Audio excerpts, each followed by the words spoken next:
네, 반갑습니다. 인왕산TV 이홍종입니다. 오늘은 제가 스카이데일리에 쓴 위기의 과정을 이겨낸 J.D. 벤슨, 미국 공화당 부통령 후보가 되었죠. 에 대해서 동영상을 만들어 보았습니다. 신문에는 이홍종의 행복 이야기라고 해서 행복의 관점에서 글을 써 보았습니다. 위기의 과정을 이겨낸 J.D. 벤스, 미국 공화당 부통령 후보. 오는 11월 미국 대선에서 공화당 후보로 나서는 도널드 트럼프 전 대통령이 7월 15일 제이드 벤스 상원의원, 오하이오주 상원의원을 부통령 후보로 지명했다. 2016년 베스트셀러 힐빌리의 노래. 미국 영어에서 촌뜨기란 말이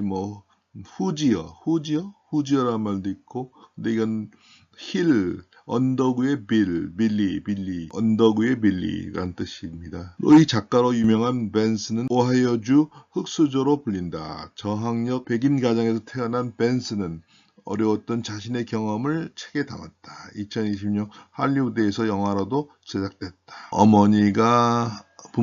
벤스의 부모가 이혼하고 입양되고, 벤스 엄마는 공부를 잘했다고 그래요. 400 몇 명의 고등학생 중에서 2등으로 졸업했다. 이렇게 해갖고, 나중에 벤스가 예일 대학에 가서 다른 사람들하고 식사하면서 우리 엄마도 공부는 잘했다. 그러니까, 그러냐고, 우리 세미나에 초대해야겠네. 그리고 비꼬는 대사가 기억납니다. 트럼프가 암살 피격당하는 기에다가 반창고를 붙이고, 전당대회에서 벤스를 부통령 후보로 지명하는 장면이죠. 힐빌리의 노래, 베스트셀러, 위기 가정과 문화에 대한 해고. 힐빌리의 노래라는 책을 가지고 영화를 만들었습니다. 이 영화를 제가 좀 재밌게 봤어요. 제가 공부한 데가 오하이오고, 그래서 벤스가 잘하는데 미들턴, 또 켄터키 잭슨 그런 데가 주위였기 때문에 그 동네 분위기를 잘 알아서 참 친근감이 있었습니다. 글렌 클로즈가 참 연기를 잘했어요. 외할머니 역으로 나오는데 이 사진이 헷갈리게 됐죠. 글렌 클로즈가 왼쪽이고 에미 아담스 엄마 역으로 나온 사람이 오른쪽입니다. 사진에서. 노력하는 자에게 찾아오는 기회. 오하이오주 미들타운에서 태어난 벤스는 부모의 이혼과 입양 등을 거치며 힘든 유년 시절을 보낸다. 벤스는 외할머니 밑에서 어린 시절을 보냈지만 역경을 딛고 변호사와 기업가로 성공했다. 필자는 영화 힐빌리 노래를 부르면서 위기 가정을 이겨내는 벤스의 모습에 눈물과 박수를 보냈다. 진짜 아메리카니즘, 하층 계급에서도 얼마든지 계층을 넘고 성공할 수 있다는 아메리카니즘, 아메리칸 드림에 보여주는 실화죠. 벤스가 살았던 미들타운과 잭슨이 표시가 됐다고 그래요. 그 미들타운 지점 보이세요? 거기 보면 그게 오하이오주고 그 옆에가 인디애나주고 그 밑이 켄터키주입니다. 그 오하이오와 인디애나와 켄터키가 만나는 지점, 트라이스테이트라고 해서 제가 공부한 신시내티가 거기입니다. 신시내티에서 제가 한 10년 정도 공부를 했는데 그 신시내티에서 미들타운이 1시간도 채 안 걸리는 것 같아요. 신시내티에서 그 미들타운 말고 그 좀 더 올라가면 데이턴이라고 있는데 미국 공군 군수사령부가 있어요. 그래서 이제 한국 사람들이 많이 삽니다. 그래서 거기 미들타운, 데이턴 같은 데를 많이 다니고 그래갖고 분위기를 알 수 있습니다. 지도에 보면 동쪽 끝에서 줄이 그어져 있죠. 그게 재밌게 그린 지도인데 지도에 그 표시를 해놓은 것인데 그게 다른 동영상에서도 말씀드렸지만 미국 사람들은 에펠레치아 산맥을 넘은 왼쪽 에펠레치아 산을 넘은 서부 사람들은 다 촌놈이다. 그렇게 생각하죠. 미국의 동북부 사람들을 나쁘게 얘기해서 양키라고 그러는데 나쁘게라도 좀 양키스, 뉴욕 양키스가 미국의 특히 동북부 사람들인데 그 사람들은 이 에펠레치아 산맥 넘어서의 사람들을 다 촌놈이라고 생각합니다. 그래서 이 오하이오만 해도 제가 보면 상당히 미국의 동부에 가깝고 그렇지만 오하이오, 뭐 인디아나 이쪽에 지도에 나오는데요. 선 왼쪽에 보면 이거를 이제 서부로 가는 죄송합니다. 미드웨스트라고 그러죠. 미드웨스트.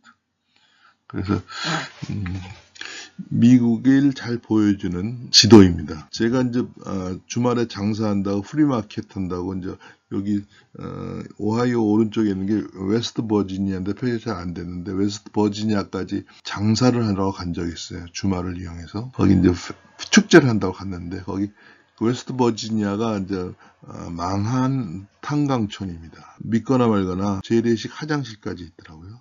화장실이 재래식입니다. 그러니까 수세식이 아닌 재래식 화장실. 1980년대 제 유학했을 때 얘기입니다. 엄마가 입원했어. 헤로인 가다 복용으로 와줄 수 있어. 마약 중독인 엄마가 입원했다고 벤스의 누나가 전화를 한 겁니다. 예일 대학에서 공부하고 있는 동생한테 전화한 겁니다. 미래가 걸린 중요한 일을 앞두고 고향으로 돌아갈 수밖에 없었던 벤스는 가난하고 고통스러운 어린 시절의 기억과 좋아하며 가족의 의미를 다시 깨닫게 된다.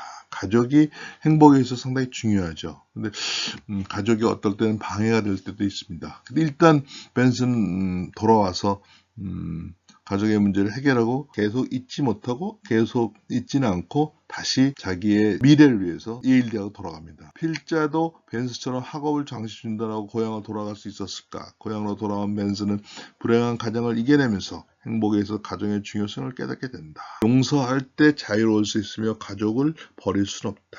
누나가 전화해서 벤스가 고향으로 돌아왔고 오른쪽에 있는 마약 중독된 엄마를 병원에서 치료하고 치료하러 가서 이제 대기하면서 찍은 거겠죠. 외할머니의 격려와 성원 덕분에 벤스는 가난을 이겨내고 결국 성공할 수 있었다. 약물 중독자가 된 딸과 남보다 못할 정도로 사이가 안 좋지만 외손자 벤스의 어려움을 그대로 방치하면 안 되겠다는 결심을 하고 벤스와 의도치 않은 동거를 시작했던 것이다. 처음에 할머니께서 날 구해주셨고 두 번째로 날 구한 건 할머님의 가르침이다. 긍정적으로 생각하고 열심히 노력하라. 그럼 기회가 온다. 뭐 이런 거죠.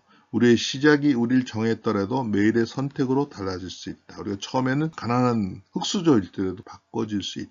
외할머니가 주시는 긍정적인 말씀 하나하나가 벤스에게는 행복의 힘이 되었다. 행복이라는 것은 긍정적인 생각, 또 만족하는 생각, 감사하는 생각, 봉사, 여러 가지 또 철학적인 종교적인 얘기가 할 수가 있지만 그 출발은 모든 사람이 긍정적인 마인드가 중요하다고 생각하죠. 이 글렌 클로즈가 참 연기를 잘해요. 여러분들이 영화를 좋아하시는 분들은 아시겠지만요.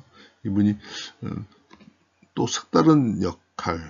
벤스의 인생은 노력하는 자에게 어떠한 모양으로든 반드시 기회가 온다는 것을 잘 보여줬다. 드디어 올해 2024년 7월 JD 벤스는 만 39세의 미국 공화당 부통령 후보가 되었다. 벤스는 어릴 때 이제 호칭이 퍼스트 네임이 JD 그러더라고요. JD. 여러분 감사합니다. 행복하십시오.